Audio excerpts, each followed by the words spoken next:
இந்த வேத வசனத்தை, பெரிய புஸ்தகமா இருக்கு, பழைய ஏற்பாடு ஒண்ணு இருக்கு, புதிய ஏற்பாடு ஒண்ணு இருக்கு, சிலதெல்லாம் ஒரே கிரந்தமா இருக்கு. ஏதோ மலைப்பிரசங்கம் பரவாயில்ல, சங்கீதம் 23, 191, 121 எல்லாம் பரவாயில்ல. மற்றதெல்லாம் வாஸ்தா எப்படியோ இருக்குது. இதை எப்படி வாசிக்கிறது, இது வாஸ்தால என்ன இன்ட்ரெஸ்ட் ஏதாவது இருக்குமா, இதை எப்படி நம்முடைய மனசுல நிறுத்திக்கிடுறது அப்படின்னு சொல்லி இன்னைக்கு நான் உங்களுக்கு சொல்லிக் கொடுக்க போறேன்.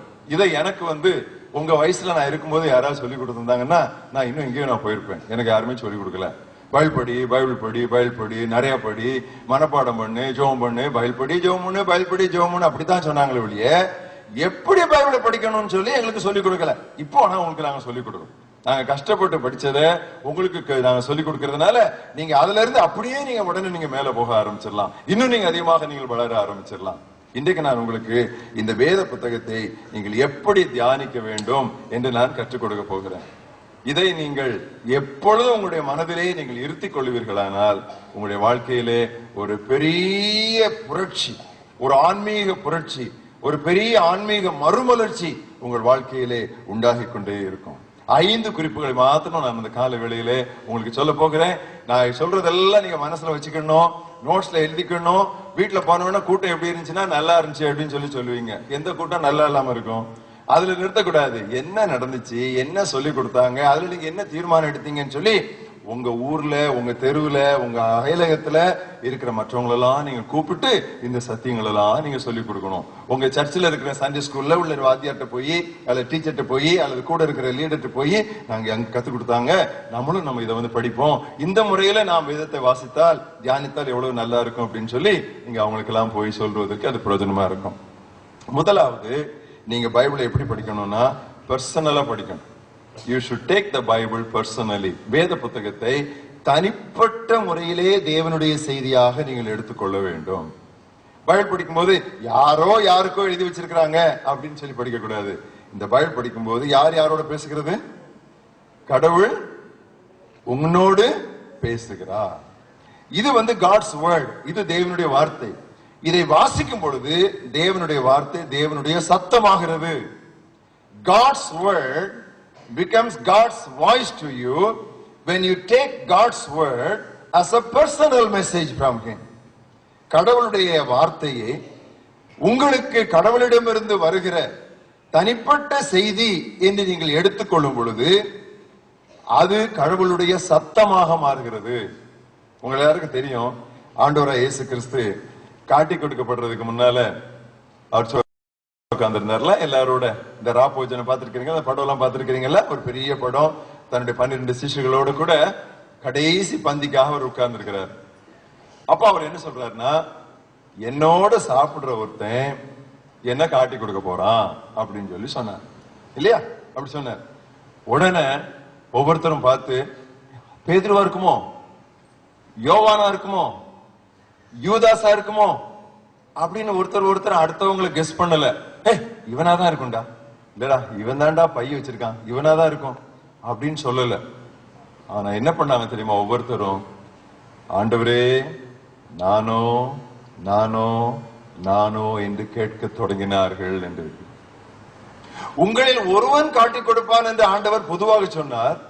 அவர்கள் எல்லாரும் என்ன சொன்னாங்க? நானா காட்டி கொடுத்துருவேன். இப்படிதான் பயன்படுது. ஆண்டவருடைய வசனத்தை நாம் திறந்த உடனே அதை நமக்கு நேரடியாக ஆண்டவர் கொடுக்கிற செய்தியாக நாம் எடுத்துக்கொள்ள வேண்டும். அதில் தான் எல்லா ஆசீர்வாதங்களினுடைய துவக்கமும் அமைந்திருக்கிறது. வெளிப்படுத்தல் புத்தகத்தை எத்தனை பேர் வாசித்திருக்கிறீங்க? நிறைய பேர் வாசித்திருக்கிறீங்க. அதுல முதல் 2 அத்தியாயத்திலையும் 3 அத்தியாயத்துல என்ன சொல்லியிருக்கு? 7 சபைகளுக்கு சொல்லியிருக்குல்ல? 1, 2, 3 எபேசு சபை, தியத்தரா சபை, சாடி சபை, ஸ்மிர்னா சபை, பிலடெல்பியா சபைன்னு சொல்லி 7 சபைகளுக்கு ஆண்டவர் செய்திகளை அனுப்புறார். ஒவ்வொரு சபைக்கும் ஒரு 6 வசனங்கள், 7 வசனங்கள், 8 வசனம் இருக்கும். நீங்க அதை பிறகு வாசித்து பாருங்க. அந்த ஒவ்வொரு சபைக்கும் செய்தி அனுப்பின பிறகு கடைசியில ஒரு வசனம் இருக்கும். யாருக்கா ஞாபகம் இருக்கா? அந்த செய்தி முடியும் போது ஒரு வசனம் ஞாபகம் இருக்கும். என்ன தெரியுமா? ஆவியானவர் சபைகளுக்கு சொல்லுகிறதை காதுள்ளவர்கள் இல்ல, காதுள்ளவன் ஒருமை, சிங்குலர். கவனிக்கிறீங்களா? சபைகளுக்கு தான் பேசுறாரு. நல்லா பாருங்க, பைபிள் என்ன அழகா இருக்கு பாருங்க. சபைகளுக்கு தான் பேசுகிறார். ஆவியானவர் சபையிலே உள்ளவர்களுக்கு, பெருங்கூட்டங்களுக்கு தான் பேசுகிறாரு. ஆனா யார் கேட்கணுமா? அப்ப அதுல ஒரு இண்டிவிஜுவலா வரும். பைபிளை பொதுவா படிக்கலாம், ஆனா அது யாருடைய செய்தி? கடவுளுடைய செய்தி. யாருக்கு? யாருக்கு? நமக்கு இல்ல. யாருக்கு? எனக்கு. காது உள்ளவன், எனக்கு கடவுள் தன்னுடைய செய்தியை நாம் கொடுக்கிறார், அவர் எனக்கு தருகிறார். நான் ஒரு 5 கேள்வி சொல்றேன், அந்த கேள்வியை நீங்க எழுதிக்கங்க. எப்போ பைபிள் படிச்சாலும் நீங்கள் இந்த 5 கேள்வியை நீங்க கேட்டு பார்க்கணும். இதை முதல்ல நீங்க இந்த நோட்டை பார்த்து பார்த்து கேட்கலாம். கொஞ்ச நாள் ஆன உடனே அது உங்களுக்கு மனசுலயே பதிஞ்சிடும். நீங்க அப்படியே அந்த கேள்வி நீங்கள் கேட்டு பார்க்கலாம். என்ன கேள்வி தெரியுமா? இங்கிலீஷ் எழுதுறவங்க முதல்ல இங்கிலீஷ் எழுதுங்க, பிறகு நான் அதை தமிழாக்கம் பண்ணுகிறேன். Is there a promise to claim? Is there a promise to claim? உரிமை பாராட்ட ஏதும் வாக்கு உண்டா? உரிமை பாராட்ட ஏதும் வாக்கு உண்டா? இரண்டாவது, is there a command for me to obey? Is there a command for me to obey? நான் கீழ்ப்படிவதற்கான கட்டளை ஏதும் உண்டா? கட்டளை ஏதும் உண்டா? Thirdly, is there a sin in me to forsake? Is there a sin in me to forsake? விட்டுவிட வேண்டிய பாவம் ஏதும் என்னில் உண்டா? நான்காவது, is there a warning for me to heed? H-E-E-D. Is there a warning for me to heed? நான் கவனிக்க வேண்டிய எச்சரிப்பு ஏதும் உண்டா? எச்சரிப்பு ஏதும் உண்டா? ஐந்தாவது, is there an example to follow? Is there an example to follow? நான் பின்பற்றக்கூடிய மாதிரி ஏதும் உண்டா? மாதிரி ஏதும் உண்டா? எங்க எல்லாரும் சேர்ந்து முதல்ல இங்கிலீஷ்ல வாசிங்க பாப்போம். 1 2 3 ரைட்.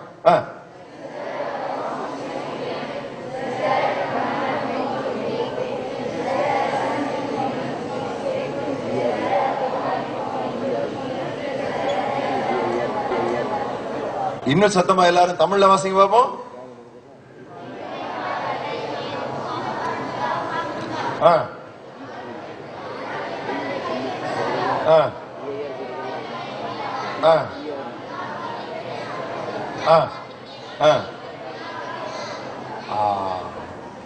எப்போ பைபிள் படிச்சாலும் நாளையில இருந்து நீங்க போய் பைபிள் எடுக்கும் போது இந்த ஒரு 10 வசனம் வாசிக்கிறீங்க அல்லது 15 வசனம் வாசிக்கிறீங்கன்னா அது வாசித்த உடனே இந்த கேள்வி பாருங்க.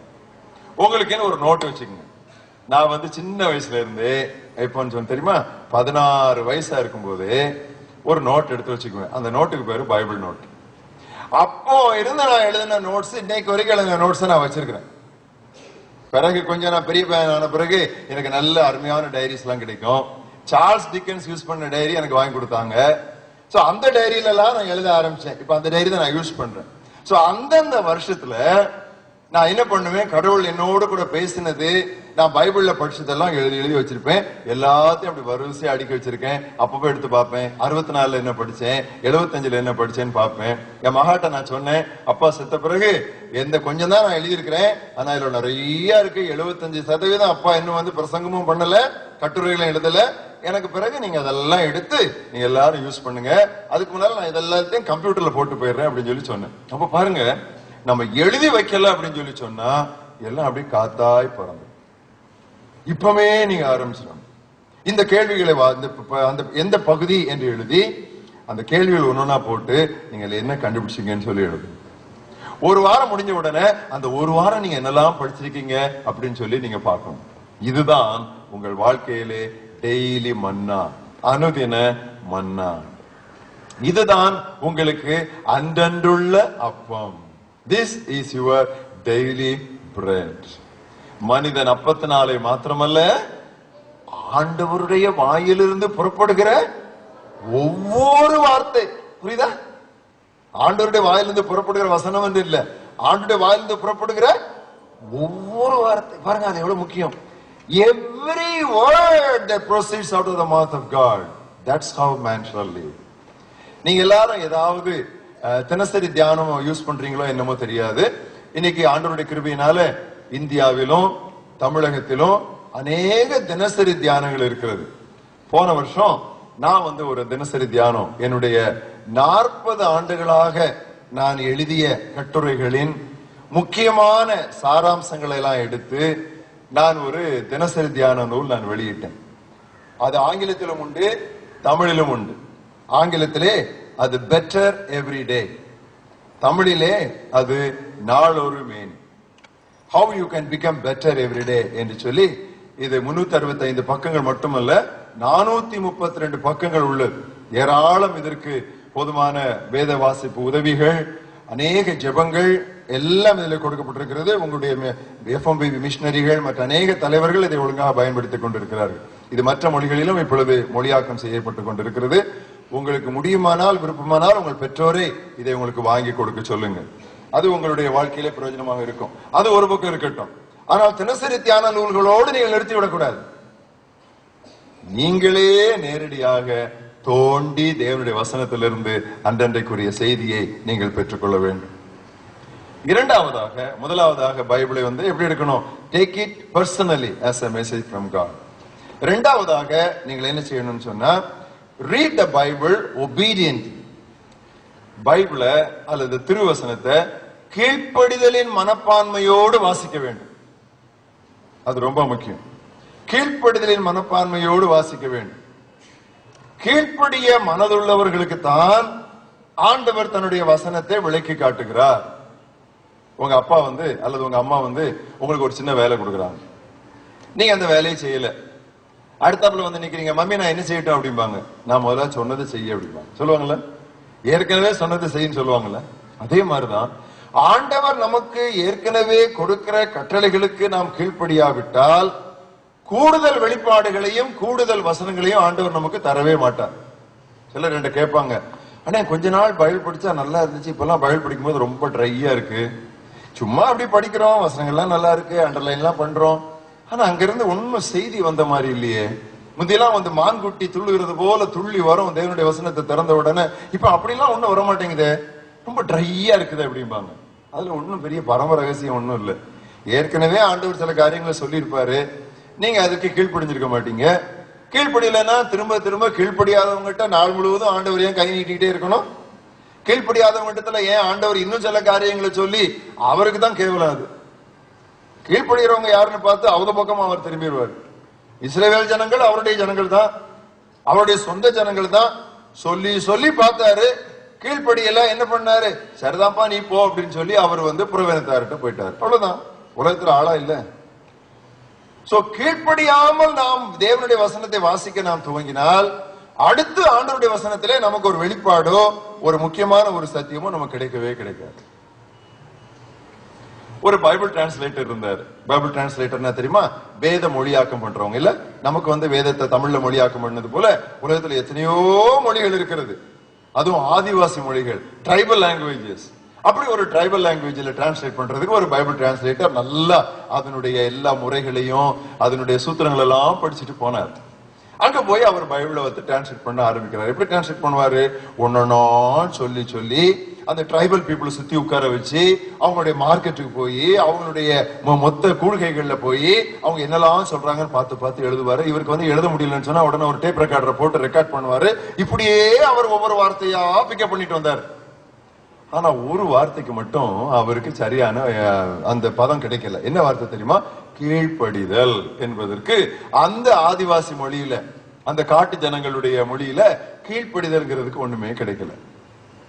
என்ன பண்ணன்னு சொல்லி பாத்துக்கிட்டே இருந்தார். ஒரு நாள் என்ன பண்ணாரு, இந்த இவர் ஒரு விளக்காரரு, இவருக்கு ஒரு நல்ல நாய் இருந்துச்சு, ஒரு ஜெர்மன் ஷெப்பர்ட் வச்சிருந்தாரு. அது எங்கேயோ தூரத்துல இருந்துச்சு.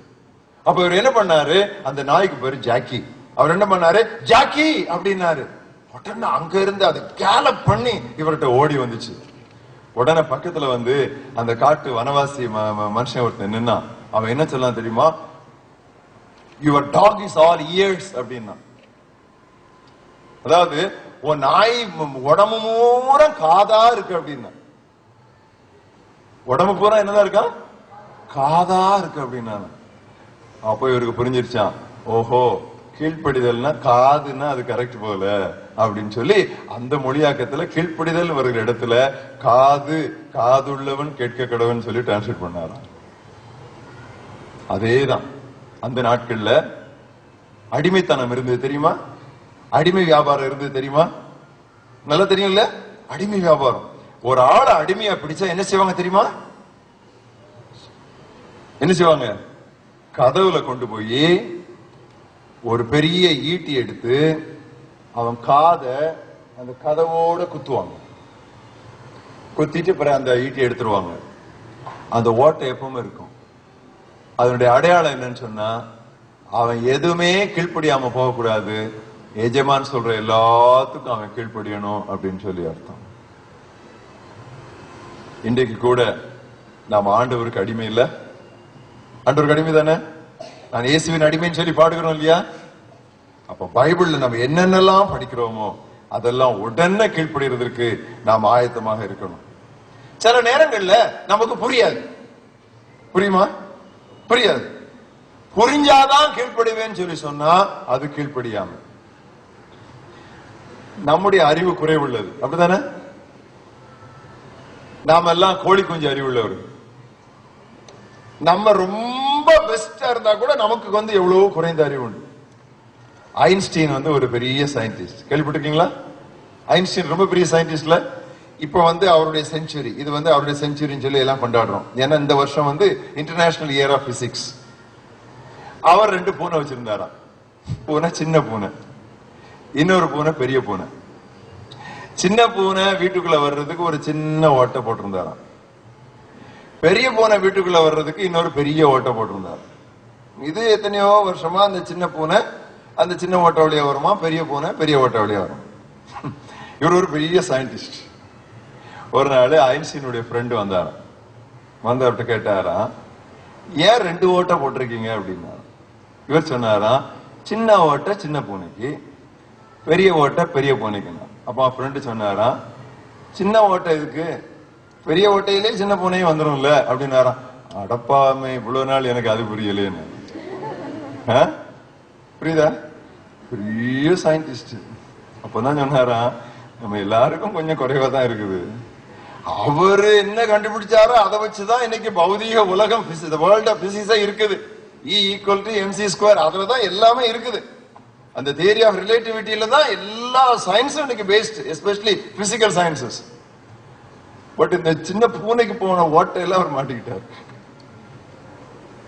அப்போ அண்ட சராசரங்களையும் உண்டாக்கிய ஆண்டவர், ஒரு பூவை பாருங்க, மிருகங்களை பாருங்க, படைப்பை பாருங்க, இது எல்லாத்துக்கும் பின்னால இருக்கிற அந்த மாஸ்டர் டிசைனர், அதுக்குதான் பேரு சர்வ ஞானி.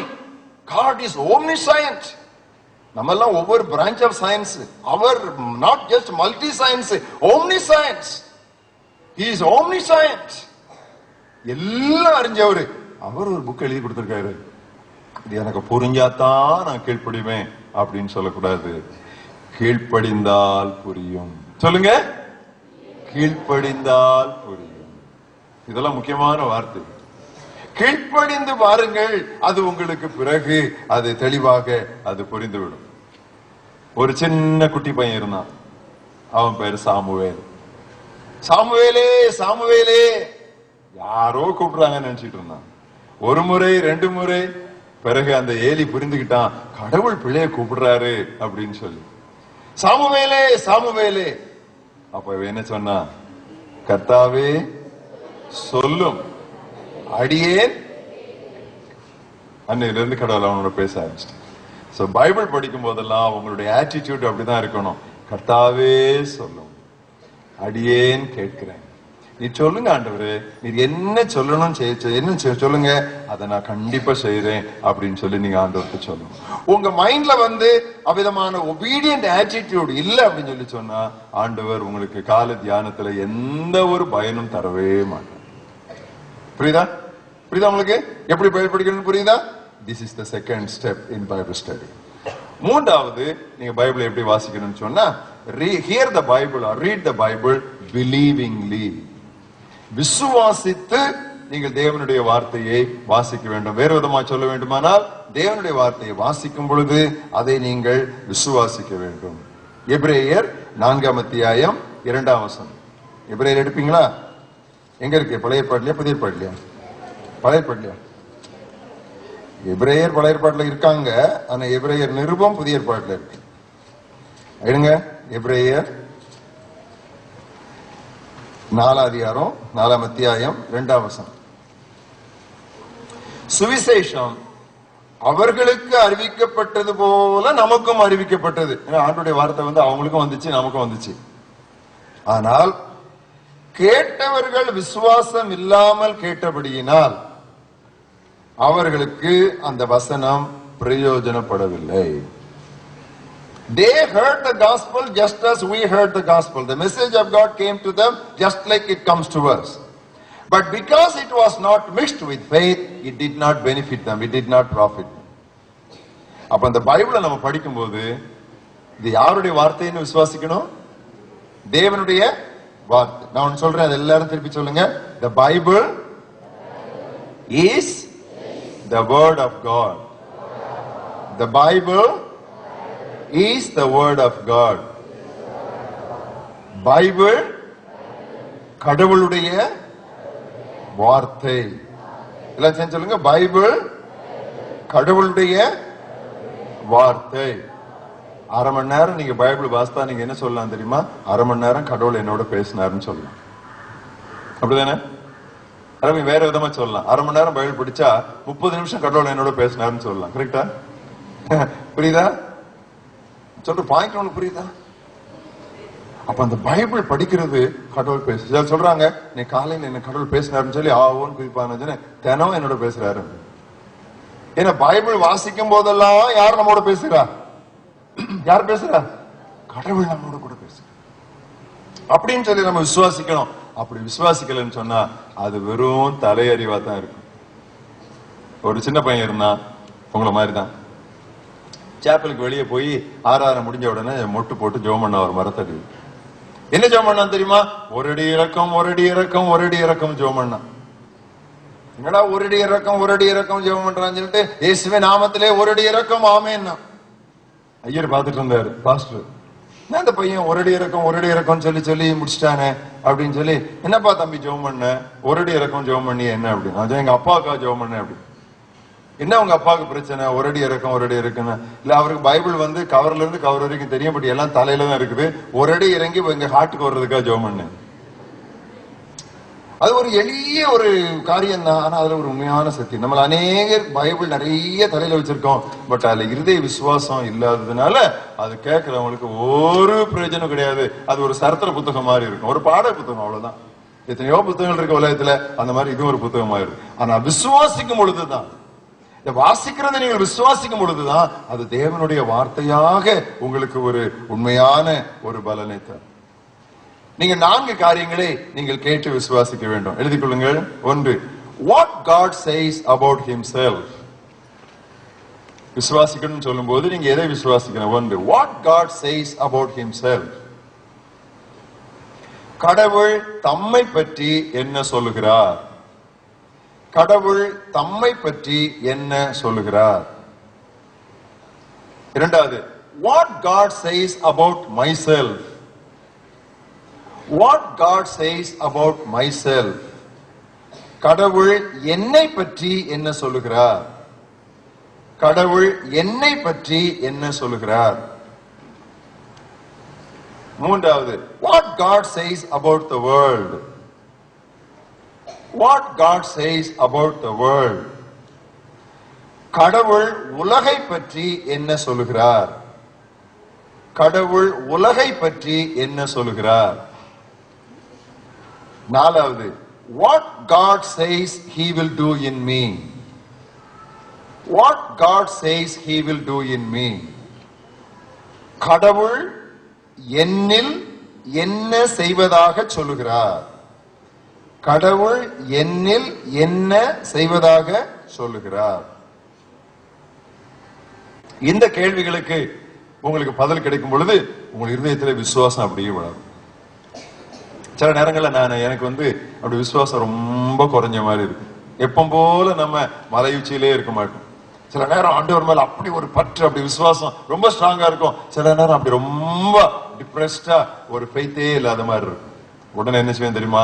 பைபிள் எடுத்து, ஆண்டவரே இது உம்முடைய வார்த்தை என்று நான் இன்னொரு முறை வாசிக்கிறேன்னு சொல்லி ஏதாவது ஒரு பக்கத்தை எடுத்து வாசிப்பேன். எனக்கு உடனே பைபிள்ல இருந்து அந்த வசனத்துல இருந்து விசுவாசம் அப்படி வரும். பைபிள் என்ன சொல்லிருக்கு? விசுவாசம் கேள்வியினாலும், கேள்வி தேவனுடைய வசனத்தினாலும். It is actually a faith producing power. It's a tonic for your faith. It strengthens your faith. So வாசிக்க வாசிக்க வாசிக்க உங்க விசுவாசம் கூடிக்கொண்டே போகும். மரியாள் என்கிற ஒரு அருமையான பெண்மணி இருந்தார். அவர் வில்லேஜ் கேர்ள், கிராமத்திய பெண்மணி. திடீர்னு ஒரு நாள் ஏஞ்சல் அவட்ட வந்தாச்சு, உனக்கு ஒரு பிள்ளை பிறக்கும். பிள்ளை பிறக்குமா? கல்யாணமே ஆகலையே, இது எப்படி ஆகும்? அப்ப சொன்னாரு, கடவுளுடைய வல்லமை உண்மையில் வரும், அதனால உனக்கு ஒரு குழந்தை பிறக்கும் அப்படின்னு சொல்லி சொன்னார். அவ என்ன பண்ணா தெரியுமா? புரிஞ்சிருச்சு அவளுக்கு. கல்யாணமே ஆகாத ஒரு கேர்ள்கிட்ட போய் கடவுள் உன் மேல வருவாரு, உனக்கு பிள்ளை பிறக்கும் அப்படின்னு சொல்லி சொன்னா, எல்லார்ட்டையும் 4 பேர்ட்டையும் போய் கடவுள் வந்தாரு நான் கர்ப்பமா இருக்கேன், கடவுள் வந்தாரு நான் கர்ப்பமா இருக்கேன்னு சொல்லி சொன்னா அவளை ஒத்துக்குவாங்களா? ஒத்துக்குவாங்களா? இன்னைக்கு ஒத்துக்குவாங்களா? இன்னைக்கே அப்படி ஒண்ணு நடந்த பிறகு ஒத்துக்கலன்னு சொன்னா அன்னைக்கு அப்படி ஒண்ணு நடக்காத காலத்துல ஒத்துக்குவாங்களா? ஒத்துக்குவாங்களா? ஒத்துக்க மாட்டாங்க. அவளுக்கு அது புரியவே இல்லை. அதான் நான் சொன்னேன், புரிய வேண்டிய அவசியம் இல்லை. உம்முடைய வசனத்தின்படி எனக்கு ஆகட்டும். அப்படி ஆமா சாமி நீ சொல்லிட்டு இல்ல, அப்ப அது அப்படி இருக்கட்டும் சொல்லி அக்செப்ட் பண்ணா, அங்க பாருங்க உடனே ஒரு பெரிய அற்புதம் நடந்துச்சு. பேதுரு அவன் ஒரு பெரிய மீன் பிடிக்கிறதுல வித்தகன், கைதேறினவன். எப்ப பாரு அவனுடைய லைஃப் கடல்லே தான். ஒரு நாள் ராத்திரி முழுவதும் பிரயாசப்பட்டிருக்கிறான், ஒன்றும் அகப்படல. ஒரு மீன் கூட, ஒரு சால மீன் கூட கிடைக்கல. ஒரே விரக்தி அடைஞ்சு உட்கார்ந்து இருக்கான். அப்ப இயேசு வந்தார். என்ன சொன்னார் தெரியுமா? ஏய், இந்த பக்கம் வலது பக்கம் ஒரு நல்ல ஆழத்துல போடுப்பாங்க. அவன் இவ்வளவு நாள் வலது பக்கத்தை போடாம இருந்திருப்பான். வலது இடது முன்னால பின்னால எல்லா இடமும் சுத்தி பார்த்துட்டு தான் ஒண்ணும் கிடைக்கல உட்கார்ந்து இருக்கான். ஆனா அவர் என்ன சொன்னாரு? இப்பொழுது உன் வலையை எடுத்து நீ இந்த வலது பக்கம் போடு அப்படின்னு சொல்றாரு. பேதுருக்கு ஒரு பெரிய கேள்வி உள்ள வருது. இவர் தச்சன், இவருக்கு போட்டு செய்ய முடியும், போட்ல மீன் பிடிக்க போக தெரியாது. நான் தான் மீன் பிடிக்கிறவன், இவரு தச்சன், நான் மீனவன். இவர் போய் எனக்கு சொல்றாரு அப்படின்னு சொல்லி அவன் மனசுல சில கேள்விகள் எழுந்திருக்கும். அதனாலதான் என்ன சொன்னா, ஐயரே ராம் முழுவதும் பிரயாசப்பட்டும் ஒண்ணும் கிடைக்கல, ஆனாலும் உங்களுடைய வார்த்தையின்படியே நான் போடுகிறேன்னு சொன்னா ஒரு பெரிய ஆசீர்வாதம் கிடைச்சதா? அப்ப அவனுக்கு புரியல, ஆனா போட்டான், ஆசீர்வாதம் கிடைச்சது. ஒரு மிலிட்டரி ஆபீசர் இருந்தாரு, அவருடைய சர்வன்ட் ரொம்ப சிக்கா இருந்தாரு. உடனே என்ன பண்ணாரு? மடமடமடமடான்னு ஏசிட்டு போனாரு. ஏசிட்டு போய் என்னுடைய சர்வன்ட் ரொம்ப சோமலாம இருக்கிறான் அப்படின்னு சொல்லி சொன்னாரு. உடனே ஏசு சொன்னாரு, நான் உடனே வரப்பா, நீ போ, நான் அதை வந்துடுறேன் அப்படின்னாரு. உடனே என்ன சொன்ன தெரியுமா? இது வர வேண்டிய அவசியமே இல்லை, வா அப்படிங்கிறேன் வர்றான், போ அப்படிங்கிறேன் போறான், செய் அப்படிங்கிறேன் செய்யறான். நான் பெரிய மிலிட்டரி ஃபீல்டு மார்ஷல் கிடையாது, நான் ஒரு கேப்டன் தான். நானே அதிகாரத்திற்கு அத்தாரிட்டி கீழே தான் இருக்கிறேன். அப்படி இருந்தும் நான் சொல்றத இந்த சேவகர்கள் எல்லாம் கேட்கிறாங்க. நீர் அண்ட சராசரங்களையும் படைத்தவர், ஒரு வார்த்தை சொல்லும், இங்க இருந்துட்டே சொல்லும், என் வேலைக்கான சொல்லுவாங்க. உன்னை ஏசி சொன்னாரு, அப்பா இப்படிப்பட்ட விசுவாசத்தை நான் இஸ்ரவேலருக்குள்ளேயும் பார்க்கலையேன்னு சொல்லி, நீ போ, உன் வேலைக்காரன் சோமா இருக்கணும், இவன் பட்டா பட்டான்னு சொல்லி லெப்ட் ரைட் பாய தானே போட்டு போய் அங்க போய் சேர்ந்தான். சேர்ந்த உடனே வேலைக்காரன் நல்ல சோமா இருந்தான். உடனே இவன் வாட்ச் எடுத்து பாக்குறான், கேட்கிறான், உனக்கு எப்பப்பா காய்ச்சல் உன்னை விட்டுச்சு அப்படிங்கிறான். அவன் டைம் பாக்குறான். ஏன்னா மிலிட்டரி பீப்புளுக்கு டைம் எல்லாம் கரெக்டா பாப்பாங்க. அவன் பார்த்தவன்னு சொல்றான், ஆமா ஆமா இந்த டைம்ல தான் இயேசு வார்த்தை சொன்னாரு. அப்ப பாருங்க, நம்முடைய வாழ்க்கையில நாம் சந்திக்கிற அநேக பிரச்சனைகளுக்கு பரிகாரம் இந்த வார்த்தையை விசுவாசிப்பதனால் கிடைத்தது. உங்க வாழ்க்கையில நீங்கள் அநேக பிரச்சனைகளை சந்திக்க போறீங்க. இப்ப அப்பா அம்மா எல்லாம் உங்களை நல்லா கவனிச்சு வழிநடத்திட்டு இருக்காங்க. இந்த 2 வருஷம் 3 வருஷத்துல ஒரு உங்களால் எதிர்பார்க்க முடியாத ஒரு பெரிய சோதனை நிறைந்த சூழலுக்குள்ளே நீங்கள் எல்லாம் போவீங்க. பிரச்சனைகளுக்குள்ள மாட்டிக்குவீங்க. வெளிவர்றதுக்கு ஒரே வழி ஆண்டவருடைய வார்த்தை. கர்த்தர் என்ன சொல்லி இருக்கிறார் அதை விசுவாசிங்க. ஒரு அற்புதமான விடுதலை உங்கள் வாழ்க்கையிலே கிடைக்கும். எனவேதான் ஆண்டவராய் இயேசு கிறிஸ்து தோமாவிடத்திலே சொன்னார், கண்டு விசுவாசிக்கிறவர்களை விட காணாமல் விசுவாசிக்கிறவர்கள் பாக்கியவான். 4வது, நீங்க பைபிள் எப்படி படிக்கணும்? 3 சொல்லுங்க பாப்போம் வரிசையா. முதல்ல பைபிள் எப்படி படிக்கணும்? பர்சனலி. 2வது எப்படி படிக்கணும்? ஒபீடியன்ட்லி. 3வது எப்படி படிக்கணும்? பிலீவிங்லி. 4வது எப்படி படிக்கணும்னா study the Bible systematically. Study the Bible systematically. ஒழுங்கும் கிரமமுமாய் வேதத்தை படிக்க வேண்டும். இயேசு கிறிஸ்து வேதத்தை கிரமமாய் படிக்கிறது எப்ப ஆரம்பிச்சார் தெரியுமா? டீனேஜரா ஆரம்பிச்சார். 12 வயசுல அவர் அந்த ஆலயத்தில் உட்கார்ந்து இருந்தாரு. 12 வயசு நிரம்பிருச்சு. தட் மீன்ஸ் 13 அப்படி பிகின் ஆயிருக்கும் அவருக்கு. 12 வயது நிரம்பிருச்சு. 13 வயசு அவர் ஜஸ்ட் பிகினிங் ப்ரீ டீனா இருக்கிறாரு. அப்போ அவர் என்ன பண்றாரு? தேவாலயத்தில் உட்கார்ந்துகிட்டு அங்க இருக்கிற பெரிய பெரிய பெரிய மகான்கள், படித்த மகான்கள், மேதைகள் இடத்திலே அவர் கேள்வி கேட்கிறதும் அவங்க கேள்விக்கு பதில் சொல்றதும் இப்படியாக அவர் வேதத்தை திரிபுர அவர் கற்க அவர் ஆரம்பித்தார்.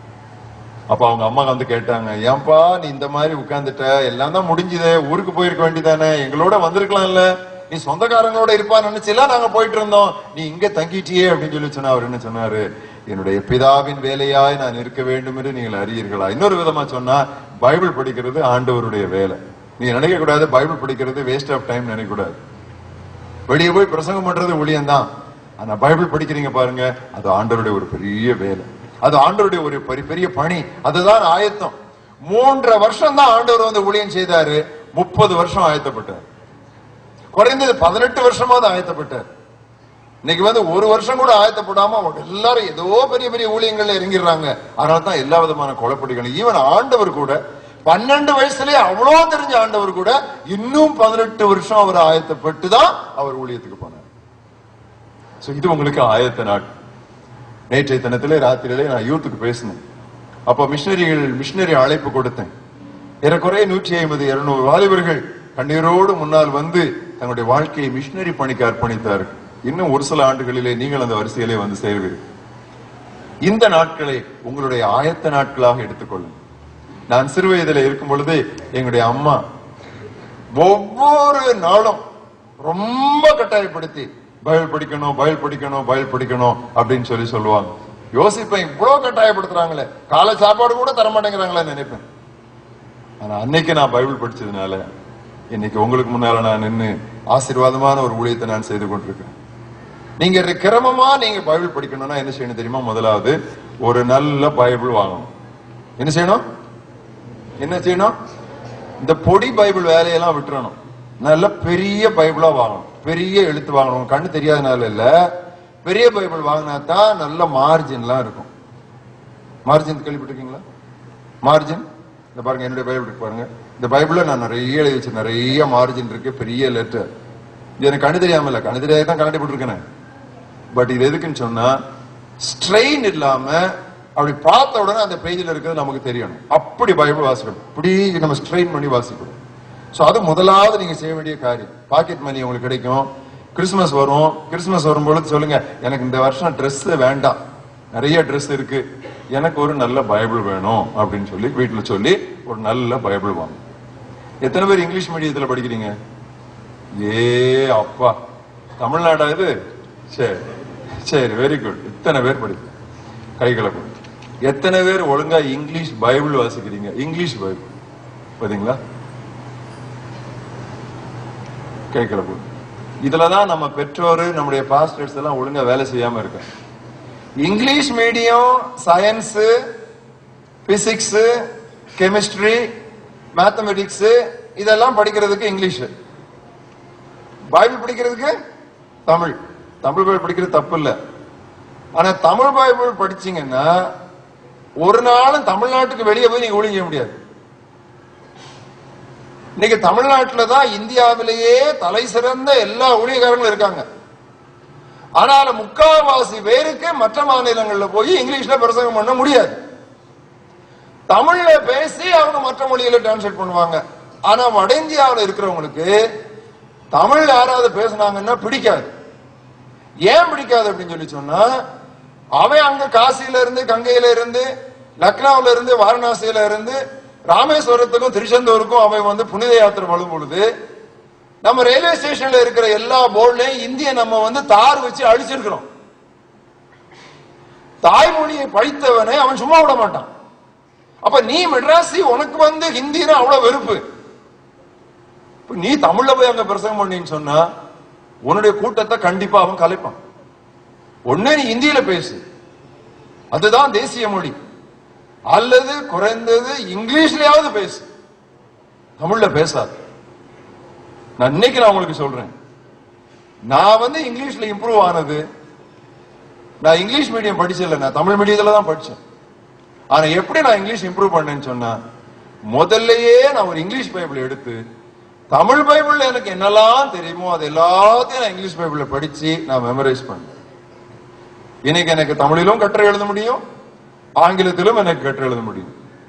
உங்களுக்கு அநேகருக்கு தமிழ் வரவே வராது, ஃபெயில் எல்லாம் தமிழ் தான் உங்களுக்கு. ஏன்னா நீ இங்கிலீஷ் மீடியம் போயிட்டீங்க. அந்த இங்கிலீஷும் நீங்க ஸ்லாங் தான். நீங்க ஒரு பெரிய டிஸ்அட்வான்டேஜ் பொசிஷன்ல இருக்கீங்க. நாங்க படிக்கிற காலத்துல ரெண்டையும் ஒழுங்கா படிச்சோம். சோ அதனால நான் உங்களுக்கு சொல்றேன், உங்க லாங்குவேஜ் முதலாவது ஒழுங்கா இருக்கணும்னா எல்லாரும் இங்கிலீஷ் மீடியத்தில் படிக்கிறவங்க எல்லாம் இங்கிலீஷ் பைபிள் ஒண்ணு வாங்க. என்ன பைபிள் வாங்கணும்? இங்கிலீஷ்ல நிறைய டிரான்ஸ்லேஷன் இருக்கு. King James version, new King James version, நிறைய டிரான்ஸ்லேஷன் இருக்கு. நீங்க வாங்க வேண்டியது, எழுதிக்கங்க, NIV, நியூ இன்டர்நேஷனல் வெர்ஷன். எழுதிங்க, NIV, அது வாங்குங்க.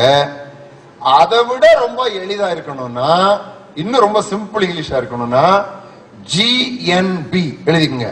GNB, good news Bible. GNB, அது பைபிள் சொசைட்டி போட்டது. ஒண்ணு NIV வாங்குங்க. NIV கொஞ்சம் டைட்டா டஃப்பா இருக்கிற மாதிரி தெரிஞ்சு அது அப்படிதான் இருக்கும்.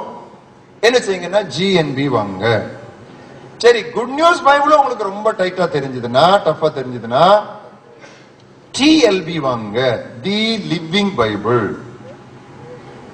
தி லிவிங் பைபிள் இத வாங்கி என்ன வசனம்லாம் உங்களுக்கு தமிழ்ல மனப்பாடமா தெரியுமோ அந்த வசனங்கள் எல்லாம் இங்கிலீஷ்ல நீங்க மனப்பாடம் பண்ணுங்க. நான் சொல்றத நீங்க பின்னால சொல்லுவீங்க, நல்ல நேரம் அங்கிள் அன்னைக்கு சொன்னீங்க, நீங்க அன்னைக்கு சொல்லலன்னா நானும் இந்த நிலைமையில தான் வந்து நிப்பேன் அப்படின்னு சொல்லி நீங்க சொல்லுவீங்க. இங்கிலீஷ் பைபிளை படிக்க படிக்க படிக்க உங்களுக்கு ஆர்வம் இன்னும் கூடிக்கொண்டே இருக்கும். இங்கிலீஷ் தெரிஞ்சவங்க எல்லாம் நான் சொல்றது இங்கிலீஷ் பைபிளை தான் மெடிடேட் பண்ணும். இங்கிலீஷ் பைபிளை மெடிடேட் பண்ணலன்னு சொன்னா மிஷனரி தரிசனம் உங்களுக்கு இல்லைன்னு அர்த்தம். தமிழ்நாட்டுக்குள்ளேயே சுத்திட்டு வர விரும்புறீங்கன்னு அர்த்தம். புரியுதா உங்களுக்கு? நீங்க தமிழ்நாட்டுக்குள்ளேயே இருக்க விரும்புறீங்களா? வெளி மாநிலங்களுக்கு போக வேண்டாம், கத்திரிக்காய் ஒளிஞ்சி போக வேண்டாம். இங்கிலீஷ் பைபிள் வாங்க. யாரெல்லாம் இங்கிலீஷ் பைபிள் வச்சிருக்கீங்க இங்க? இப்போ இங்க உங்களுக்கு தமிழ்ல தான் சொல்லுவாங்க சொல்லி கொண்டு வரல. சரி, இந்த மாதிரி மீட்டிங்ஸ்க்கு வரும்போது கூட நீங்க ஒரு இங்கிலீஷ் பைபிள் கூட கொண்டு வரலாம். அப்ப அந்த வசனங்களை நீங்கள் எடுத்து ரெண்டையும் பார்க்கிறதுக்கு அது ரொம்ப பிரயோஜனமா இருக்கும். அது மட்டும் இல்ல, நீங்க என்ன செய்யணும்னு சொன்னா, முடிந்தால் ஒரு ஸ்டடி பைபிள் வாங்கணும். எழுதிக்கங்க. இதெல்லாம் உங்களுக்கு யாரும் சொல்லிக் கொடுக்க மாட்டாங்க, நான் உங்களுக்கு தெளிவா சொல்லிக் கொடுக்குறேன். ஸ்டடி பைபிள் ஒண்ணு வாங்கணும். அது என்ன ஸ்டடி பைபிள் வாங்கலாம் அப்படின்னு சொல்லி சொன்னா, குறிச்சுக்கங்க, என்ன ஸ்டடி பைபிள் வாங்கலாம் அப்படின்னு சொல்லி சொன்னா, ஃபுல் லைஃப் ஸ்டடி பைபிள். எழுதிக்கங்க, ஃபுல் லைஃப் ஸ்டடி பைபிள் அப்படின்னு ஒரு பைபிள் இருக்கு, ரொம்ப யூஸ்ஃபுல்லா இருக்கும், அதை வாங்கணும். அல்லது இன்னொரு பைபிள் இருக்கு, life application Bible. Life application Bible. அல்லது இன்னொரு பைபிள் இருக்கு, NIV. எழுதிக்கங்க, ஏதாவது எழுதி வச்சுக்கோங்க. அப்பப்போ உங்களுக்கு வந்து யாராவது காசு தரேன் ஏதாவது வாங்கணுமான்னு சொன்னா இப்படி ஒரு பைபிள் வாங்கி போடுங்க. என்கிட்ட கிட்டத்தட்ட ஒரு 60-70 ஸ்டடி பைபிள்ஸ் வச்சிருக்கேன். யார் எனக்கு என்ன வேணும்னு கேட்டாலும் ஸ்டடி பைபிள் தான் வாங்கிக்கணும். அதுதான் என் சொத்து. அதனால தான் சொல்றது, திருட எவனாவது எங்க வீட்டுக்குள்ள வந்தானா கண்டிப்பா மனம் திரும்பி தான் போவான். 60 பைபிளுக்கு மேல வச்சிருக்கேன். டிரான்ஸ்லேஷன் 50-52 டிரான்ஸ்லேஷன் வச்சிருக்கிறேன். விட்டா மாட்டேன். ஏன்னா கிரீக்கும் படிக்கல, ஹீப்ரும் படிக்கல, இப்படித்தான் போட்டு போட்டு புரட்டி தான் நான் படிக்க முடியும். அது ஒரு லைஃப் லாங் ஒரு எக்ஸசைஸ் பாருங்க. சோ இந்த 3 ஸ்டடி பைபிள்ல எந்த ஸ்டடி பைபிள் ஒன்னாவது உங்களுக்கு வாங்க முடிஞ்சா நீங்க வாங்கிக்கோங்க. உங்க ஊர்ல இப்ப இந்த ஓஎம் புக் ஷாப் இருக்கும், இஎல்எஸ் புக் ஷாப் இருக்கும். எப்பவுமே நல்ல புக்ஸ் இருக்கிற அந்த மாதிரி ஷாப்புக்கு போங்க. எப்பம்பாரு கீ செயின், எப்பம்பாரு ஸ்டிக்கரு, எப்பம்பாரு பைபிள் கவர் வாங்காதீங்க. கவர் வாங்குறீங்கன்னா ஜிப் போட்டுறீங்க, ஜிப் பிஞ்சு போகும் சொல்லி பைபிள் திறக்க மாட்டேங்கிறீங்க. சோ இந்த வேலையே வேண்டாம். இந்த எப்பம்பாரு கீ செயின் ஸ்டிக்கர், எந்த புக் ஷாப் பாரு கேக்குறான் சொல்றாங்க கீ செயின் ஸ்டிக்கர் தான் பிரதர் விக்குது, மற்றதெல்லாம் விற்க மாட்டேங்குது. ஒழுங்கா நல்ல புஸ்தகங்களை வாங்க. அதை வாங்கி நீங்க கிரமமா நீங்க படிச்சு கொண்டே இருங்க. 5வதும் கடைசியுமாக, meditate the Bible inspirational. Meditate the Bible inspirational. வேதத்தை அகத்தூண்டுதலோடு தியானியுங்கள். அகத்தூண்டுதல், அகம்னா இருதயம். சோ அகத்தூண்டுதலோடு வேதத்தை நீங்கள் தியானியுங்கள். ஏன் தெரியுமா? இந்த பைபிளை எழுதினது யார் தெரியுமா? மத்தேயு எழுதினார், மார்க் எழுதினார், லூக்கா எழுதினார், யோவான் எழுதினார், மோசே எழுதினார், நெகேமியா எழுதினார், எஸ்தர் எழுதினார், யாரெல்லாமோ எழுதினாங்க. ஆனா இவங்க எல்லாருக்கும் பின்னால இருந்து அவங்களை கவனித்து அந்த வேலையை பரிசீலித்தது யாரு? பரிசுத்த ஆவி. So this book was authored by the Holy Spirit. எனக்கு நான் இன்ஜினியரிங் காலேஜ் படிக்கும்போது ஒரு கணக்கு வாத்தியார் இருந்தார், ரொம்ப இன்ட்ரெஸ்டிங். அவர் வெங்கட்ராமன் அவர் பேரு. அந்த கணக்கு வாத்தியார்னா எங்களுக்கு ரொம்ப இஷ்டம். ஏன் தெரியுமா? மெட்ராஸ் யூனிவர்சிட்டிக்கே மேத்தமெட்டிக்ஸ் புக்கு இன்ஜினியரிங் காலேஜுக்கு ப்ரிப்பேர் பண்ணது வெங்கட்ராமன் தான். அது மட்டும் இல்ல, முக்கியமான எக்ஸாமுக்கெல்லாம் கொஸ்டின் பேப்பர் செட் பண்றது அவர் தான். கொஸ்டின் பேப்பர் செட் பண்ற வாத்தியார் நம்ம கிளாஸ் வாத்தியார் இருந்தா நல்லது தானே? ஆமா, அடிச்சா பாரு ஒரே அடி. கரெக்டா அவனுக்கு பாயிண்ட் தான் அவனுக்கு கரெக்டா புரியும். கொஸ்டின் செட் பண்ற வாத்தியாரு, மெட்ராஸ் யூனிவர்சிட்டி ஃபுல்லா கொஸ்டின் செட் பண்ற வாத்தியாரு எங்களுக்கு maths teacher, maths lecturer, professor. அவர் தான் டெக்ஸ்ட் புக், அந்த டெக்ஸ்ட் புக் தான் எல்லா இடத்துலயும் யூஸ் பண்றாங்க. அவரும் சும்மா இருக்க மாட்டாரு, கொஞ்சம் ஷார்ட்டா இருப்பாரு, போர்டு உயரமா இருக்கும். அப்படி குதிச்சுக்கிட்டு அந்த கொஸ்டின் எழுதி போட்டு என்ன பண்ணுவாரு தெரியுமா? இப்படி ஒரு கோடு போட்டு இம்பார்ட்டன்ட் பாரு, உடனே நாங்க எல்லாம் ஒண்ணு அட்டா கிடைச்சிருச்சுடா, லீக் ஆகிட்டாருடா, ஒரு கொஸ்டின் லீக்கடா அப்படின்னு அது வந்துடும் கரெக்டா. சோ அதனால மற்ற காலேஜ்ல இருக்கவங்க எல்லாம், மதுரை தியாகராஜா காலேஜ்ல இருக்கிறவங்க, கிண்டி இன்ஜினியரிங் காலேஜ்ல இருக்கிறவங்க, கோயம்புத்தூர் ஜிசிடில இருக்கிறவங்க, பிஎஸ்சில இருக்கிறவங்க எல்லாம் எங்களுக்கு போய் லெட்டர் எழுதுவாங்க. உங்க ஆதர் எதுடா முக்கியம்னு சொன்னாரு. அதுக்கு அர்த்தம் என்ன சொன்னா, எது வரும்னு சொன்னாருன்னு அர்த்தம். எனக்கு கிடைச்ச வாய்ப்புகள்ல அந்த கணக்கு வாத்தியார்கிட்ட கணக்கு படிச்சது ரொம்ப பெரிய வாய்ப்பு. ஏன் தெரியுமா? அவர் எழுதின புத்தகத்தையே அவர் எங்களுக்கு கற்றுத்தந்தார். Nobody can explain a book better than its author. The Holy Spirit is the author of the Bible, Holy Scriptures. Nobody can expound and explain the Scriptures to you better than the author himself.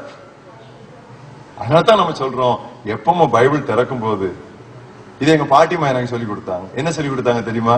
பைபிளை திறக்க முன்னால நீ கண்ணை மூடணும்பாங்க. கண்ணை மூடி ஒரு சின்ன ஜெபம் பண்ணணும்பாங்க. என்ன தெரியுமா? ஆண்டவரே, உம்முடைய வேதத்தில் உள்ள அதிசயங்களை நான் பார்க்கும்படிக்கு என்னுடைய கண்களை, கிட்டத்தட்ட ஒரு 43-45 வருஷமா நான் ஒழுங்கா பைபிள் படிச்சுட்டு இருக்கேன்.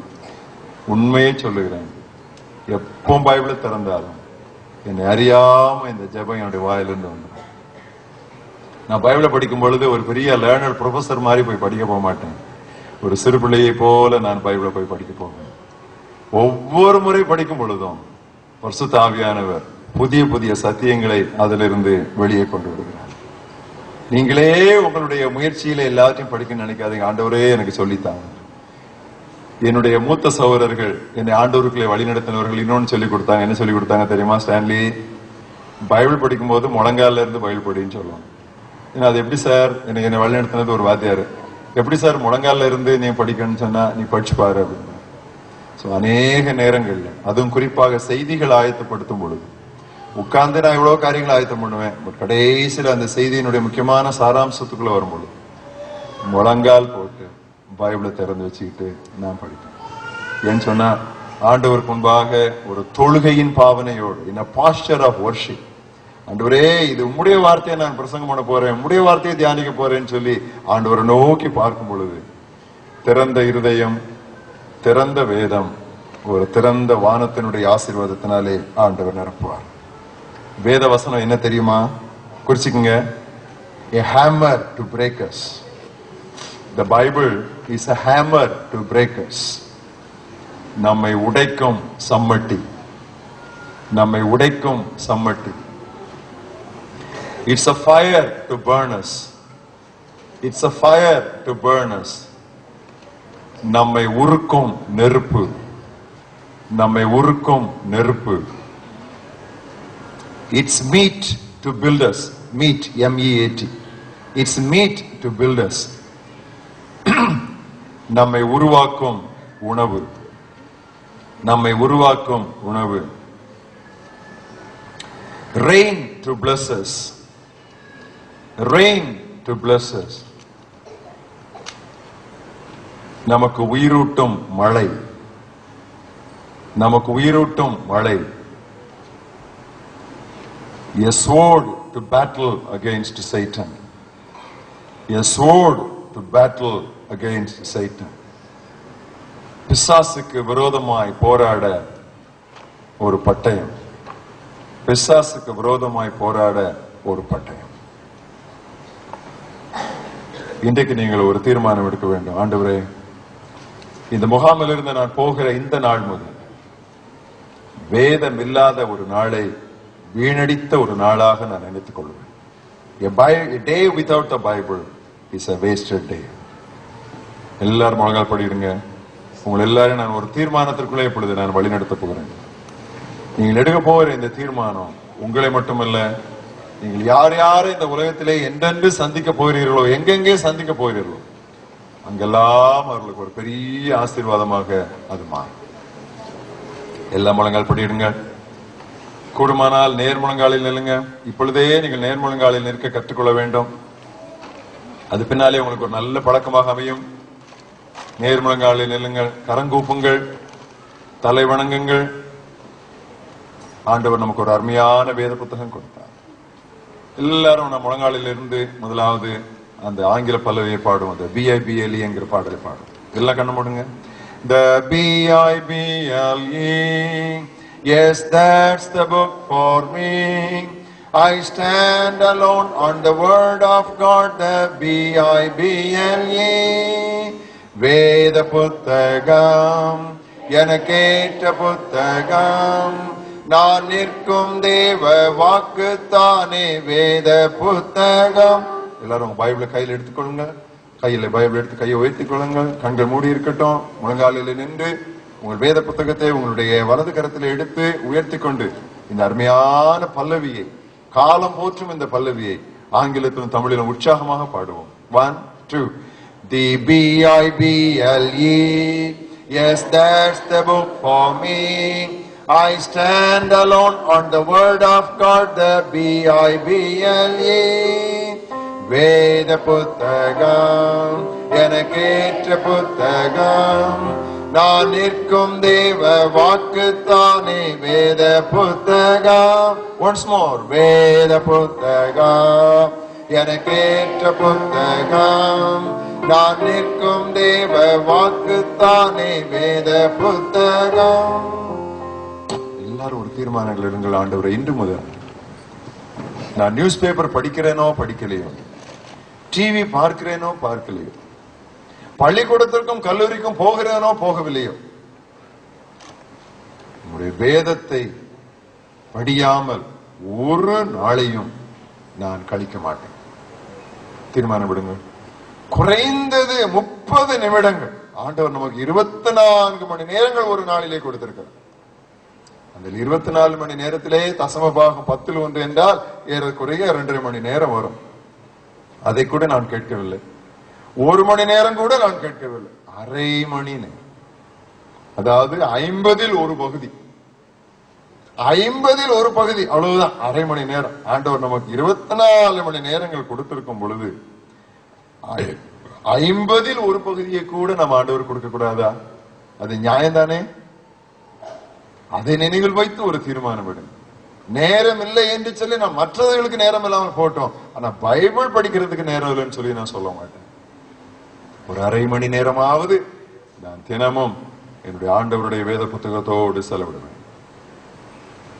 தீர்மானம் எடுக்கிறவர்கள் கரங்களை உயர்த்தி காட்டுங்க.